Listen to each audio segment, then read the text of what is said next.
মারছে, মারার পরে ধরেন যে আমার বাড়িতে এসে লুটপাট, টাকা পয়সা, গরু ছাগল যা কিছু ছিল সব কিছু পুরাই ফেলছে, আমার বাড়িঘর সব শেষ। ওই সময় আপনার বাড়িতে কে কে ছিলেন? আমার আম্মা ছিল, আমার মায়ের গলায় ছুরি ধরছিল, সন্তান ছিল, আমার মায়ের গলায় ছুরি ধরছিল, ধরে সব ধরেন আগুন টাগুন দিয়ে পুরাই দিছে। ধরছে, মারছে, আমার এর আগে 5 লাখ টাকা চায়, হ্যাঁ নাহলে তোকে মারি ফেলে দেবো, তোর ছেলেকে মারি ফেলে দেবো। আমি কোনোদিন টাকা দিতে চাইনি, তোকে কি জানি টাকা দেবো, কি করা টাকা? আমি কোনোদিন 10 টাকা মারি খাইছি যে আমি টাকা দেবো? কিন্তু আমি টাকা দিইনি, আমাকেও মারছে ওই টাইমে। তারপরে টাকা না দেওয়ার কারণে আমার বেটাকে মারছে, ছোটো টাকা। আমার সেনাবাহিনীর যে বাড়িতে আছে অক মারবি, কচ্ছে অক্ক বা কী হবে রে সেনাবাহিনী আসেতে? আমি চাতালে, আমি স্বয়ং বাপ হয়ে আমি বেটাক বাইরে বাড়ার দিনই আমি চাতালে লুকি শুনো আমার সেনাবাহিনী বেটাক লিয়ে, হ্যাঁ ওরা যে পোড়াই দিছে দেখতে পাচ্ছি, আমার একটা খুন করে ফেলে দিল। আমরা কী করবো নির্ভয় চাতালে উঠি আমি আর আমার বেটা, আমি দেখতেছি টুলটুল করি, ওরা চাতাল তাতালে উঠেনি। হ্যাঁ কিন্তু বাড়ির মধ্যে যা কিছু বকরি টকরি সব কিছু পোড়া ফেলে দিছে। আমার বাড়ি ঘর কিছু বিড়ি নাই, ফ্রিজ নাই, টিভি নাই, আমার ঘর সব ছবি তুলে আইছে সাংবাদিক ভাইরা। আমি নিরহ মানুষ, আমি দ্বন্দ্ব করি না, দল পার্টি করি না, ফেসাদ করি না, আমার বেটা চাকরি করে, আমি নিরহ চলি বেড়াই। কিন্তু এই গায়ে তুলি আজ এই পর্যায়ে করছে, দল দল করে, অরণ কি দল করে তা বলতে পারবো না। হ্যাঁ আর সবসময় মারামারি দ্বন্দ্ব ফেসাদ এই রফিকুল, এরা তিনে বাপ বেটাই খালি মারামারি ছন্দ ফেসাদ, তার অস্ত্র হাতে নিয়ে এই রফিক মেম্বার সব সময় ঘুরি বেড়ায়, সব সময়।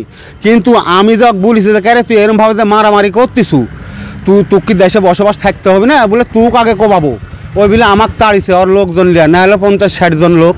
ওই কতি আমদানি করছে এই রফিক মেম্বারই বলতে পারবি। আপনার বাসায় আগুন দেওয়ার কারণ কি? আগুন দেওয়ার কারণ আমি তো কিছুই বলতে পারবো না, আমার সাথে দ্বন্দ্ব ফেসাদ নাই, কোনো একটা গ্রামগঞ্জের লোকও বলতে পারবে না যে তার চাঁদা চাইছিল আমার ভাই থিন রফিকুল ইসলাম। তো আমার ভাই দিতে অসম্মত হওয়ার পর আমার ভাইকে আবার একদিন মারে ওই ঘটনা কেন্দ্র করে, চাঁদা দিতে অস্বীকার করার পরবর্তীতে বলছে চাঁদা তুই আজ না দেবো কাল দেবো, কাল দেবো, পরশুদিন তুমি চাঁদা টাকা দেওয়াই লাগবে, নাহলে তোর ঘর ভাড়ি শেষ করে দেবো। তো আজকে সকালে আমার ভাইয়ের ছেলে, ছোটো ছেলে নন্দনপুর বাজারে গেছে চা খাতে, ওখানে যা ধরে মারিছে। মারার পর এখানে আসি লোকজন ডাকি পাইড়ি লিয়ে সব আমার ভাইয়ের বাড়িতে হামলা করে ওই ভাঙচুর করেছে এবং আগুন দেওয়া পোড়াইছে আর কি, পেট্রোল ঢালিয়ে দেয়। আপনার বাসায় কি কি ভাঙছে? না আমার বাসায় কিছু ভাঙে, আমার ভাঙিছে একটা খড়ি ঘর, আমার নিজস্ব বাড়ির খড়ি ঘর, আমার বাড়ি একটু দূরে, খড়ি ঘর ভাঙিছে। মোহাম্মদ তুষার, পিতা হান্নান, আব্দুল হান্নান, এর বয়স অনুমান 22 বছর, গ্রাম হাতিনাদা, চকপাড়া, পুটিয়া থানার বাসিন্দা এই ছেলেটা। আজকে 11 ঘটিকার অনুমান 11 ঘটিকার দিকে নন্দনপুর বাজারে তারই প্রতিবেশী রফিক মেম্বার, পিতা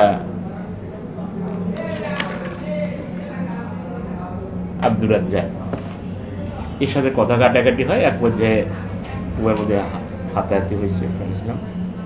এরই জেদ ধরে উভয়ের মধ্যে দুই পক্ষে পাল্টা ধাওয়া করছে, করার পরবর্তীতে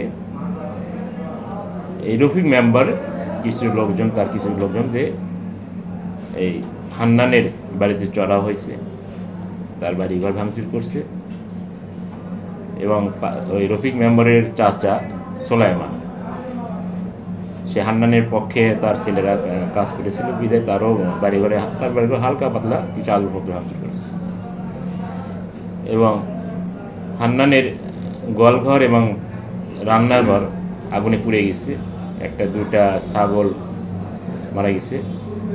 হান্নান পক্ষ বলছেন যে এই রফিক মেম্বারে তারা এই কাজটা আগুন লাগাই দিয়েছে। বিষয়টা আমাদের তদন্তাধীন আছে, তারা একটা ইজাহার দিয়েছে,